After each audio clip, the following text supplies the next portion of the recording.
Ready or not, here I come. Haha, I'll never be found in here. That is the worst hiding spot of all time. Can't do anything in this house. What is up, everybody? Random Man here, bringing you my review for Ready or Not. Now, the plot of this dark horror comedy basically follows a newlywed woman, played by Samara Weaving, who marries into an affluent family. And before she is fully embraced by them, she must play a game on her wedding night. The game that is chosen is hide and seek, which soon becomes deadly as the bride finds herself being hunted by her new in-laws. Going into this movie, I really wasn't looking forward to it that much. After I saw the trailer for this film, the first thought that popped into my head was that it looked stupid, but really pretty looking with its immaculate production design. I also liked some of the cast members here, but I thought that the concept was trivial looking and it was going to be surrounded by a bunch of more pretty aesthetics than what it was really going to be underneath the surface. However, what convinced me to see this movie in the end was that it was getting pretty strong reviews. So that did make me want to give this movie a fair chance. And like I said, I did like some of the cast members assembled for this film, which directly leads into what I thought of the cast and their performances. Starting out with Samara Weaving. Now, I haven't seen her in much before this film, and I only recognized her in a minor role from 3 Billboards Outside Ebbing, Missouri, but I've got to say that as our lead bride, she is superb. She's actually the niece of the actor Hugo Weaving, and I guess acting runs in the family as she gives a very bold performance. She is easily what carries a lot of this movie through and through, and just her fish out of water nature with her marrying into this really wealthy family and then quickly realizing that she's being hunted for sport by her new in-laws, she takes initiative and she tries anything and everything to get out of this immense mansion where she just got married. And I think that she held her own in the action sequences, also just in the way she sold a lot of the fear and terror that she was having within her. The rest of the cast include the likes of Mark O'Brien as the groom to Samara Weaving. I thought he did a solid job. And the rest of the cast mainly are comprised of the in-laws to our new bride, such as Adam Brody as the brother to the groom. I thought he gave a very chill performance, but also in a way that he is very stoic in his demeanor. There is Henry Cerny. I apologize if I butchered that name. He plays the new father-in-law to the bride. Andy McDowell plays the new mother-in-law to the bride. And I thought these two, as the sinister in-laws, they sold their menacing nature while infusing comedy here and there. And this applies to other members of the cast, such as Brody and the rest of the actors that play the other in-laws, as this movie is a dark horror comedy. So there are aspects to this film that play up its campiness while also literally bringing in some scares that go on to the end of Weaving's Bride. So I thought everyone gave some strong performances, but of particular note has to go to Samara Weaving as our lead bride. The writing of this film takes this movie's novel and simple concept and runs with it for the most part across this movie's lean 95-minute running time. For the majority of this movie, we are literally seeing Weaving's bride character run around this huge manor and try to escape her in-laws and survive the night.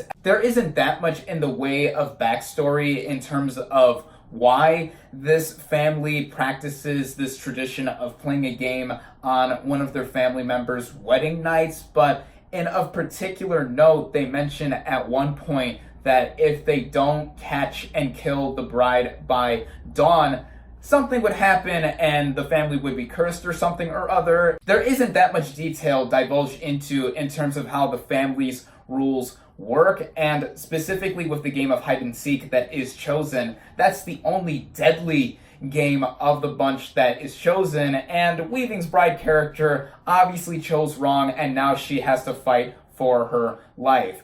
The real focus of this movie is us seeing her try to either kill or escape her new in-laws from this really enormous looking mansion. And the way this movie is directed, I gotta get the directors' names right here. Matt Bettinelli-Oplin and Tyler Gillette. I apologize if I butchered those names, but they mainly come from a horror background, and I have not seen any of their prior movies to this one. But I've got to say that a lot of the brutal tension that this movie carries is brought out by these two's vision for what this film has to offer. And the movie also bringing in a lot of laughs too, as the comedy of this movie is both hilarious in the literal sense for how situational it is, but also in the irony of just all of this happening in this very posh and rich aesthetic. And like I mentioned with this movie's look with its trailer, this movie has some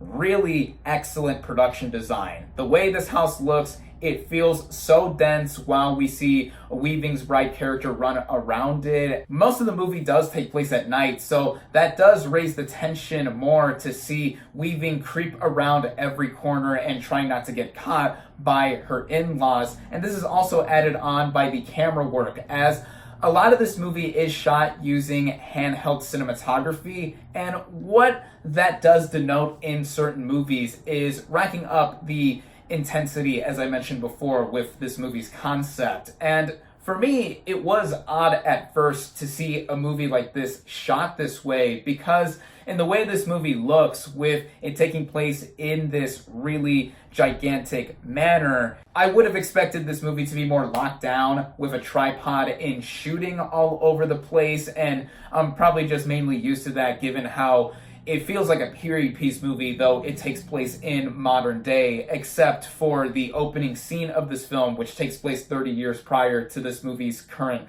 setting. But either way, the way this movie is shot, it did catch me off guard at first, but in the way it is helmed, it's never obstructed or done in a messy manner. I thought the way it was done, it felt right for both a horror film and for this being essentially a thriller as well. Speaking of that too, in this being a horror film, it isn't too scary per se. I'm not a person who gets scared that easily, so it mainly goes in me really basking in the gothic aesthetic that this movie carries with all of the rest of the production design, the costume design, specifically the bride's wedding dress, which eventually gets messed up as the movie does progress. The music by Brian Tyler also backs up the atmosphere that the movie creates, and it all running at a lean 95-minute running time. This is a very simple, clear-cut movie that knows what it is trying to do.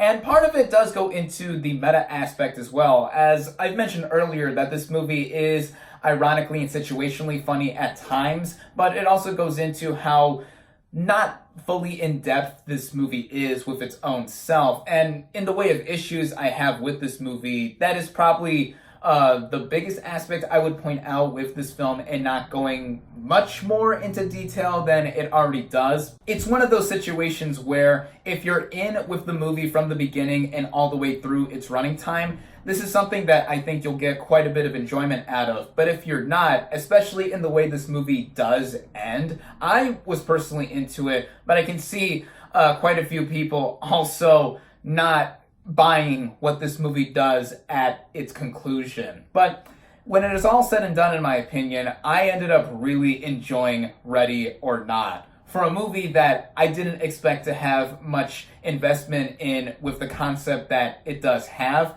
this is something that I feel is a really nice late summer treat. There is something in here for both comedy and horror fans alike, as this movie is a hybrid of both genres that made for an entertaining experience, to say the least. I definitely recommend Ready or Not. My final verdict for Ready or Not is 4 out of 5 stars.